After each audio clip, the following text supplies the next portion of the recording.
दोस्तों, केंद्र सरकार ने बड़ी ऐलान कर दिया है कि 1 अप्रैल 2025 से लागू होने जा रहा है यूपीएस यानी यूनिफाइड पेंशन स्कीम।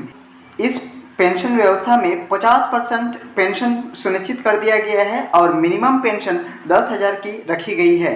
यूपीएस की खबर सुनते ही सभी के मन में यही डाउट है कि ओपीएस, एनपीएस और यूपीएस में क्या क्या समानता और क्या क्या अंतर है। आखिर यूपीएस में हमें क्या मिलेगा, आइए जानते हैं तीनों पेंशन स्कीम के बारे में। सबसे पहले शुरू करेंगे ओपीएस के बारे में। ओपीएस इसमें केंद्रीय कर्मचारी के रिटायर होने पर 50% पेंशन के रूप में दिया जाता था और इसमें कर्मचारी के पास से 10% करके हर महीना नहीं कटता था, यानी कोई भी कटौती नहीं होता था।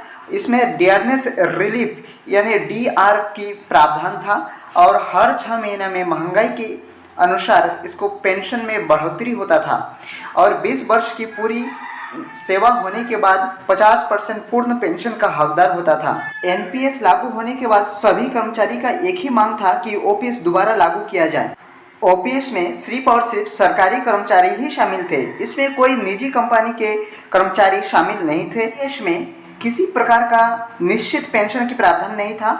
रिटायर के समय एक साथ 60% दिया जाता था और शेष 40% को पेंशन के रूप में दिया जाता था। यूपीएस में 50% पेंशन सुनिश्चित किया गया है और न्यूनतम पेंशन 10,000 रखा गया है।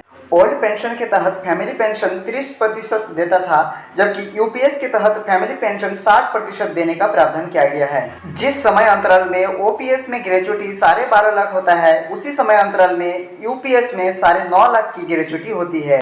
ओपीएस की तुलना में यूपीएस सिर्फ एक ही मामले में पीछे है, वो भी ग्रेजुएटी में।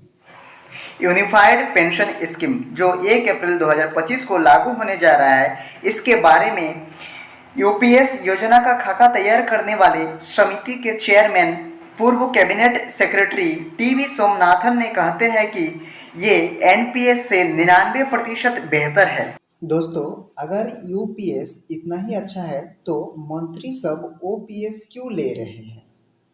एक बात समझना है, ओपीएस में सरकार हम लोगों से एक पैसा भी नहीं काटता था, जबकि यूपीएस में हम लोगों से 10% करके हर महीना कटेगा। वही जब रिटायर होंगे तो ओपीएस जितना अमाउंट देने वाला है उससे 30% कम यूपीएस देगी, यानी हम लोगों का 10% पैसा काटने के बावजूद भी ओपीएस से पैसा कम मिलेगा, जबकि यह अमाउंट रिटायर के समय 30% ज़्यादा मिलना चाहिए था ओपीएस से। अगर यूपीएस में 10% करके हर महीना काटना बंद कर दे तो ये भी अच्छा नियम था, लेकिन इसमें भी एनपीएस की तरह 10% करके कटौती होगा, लेकिन बदले में मिलेगा क्या?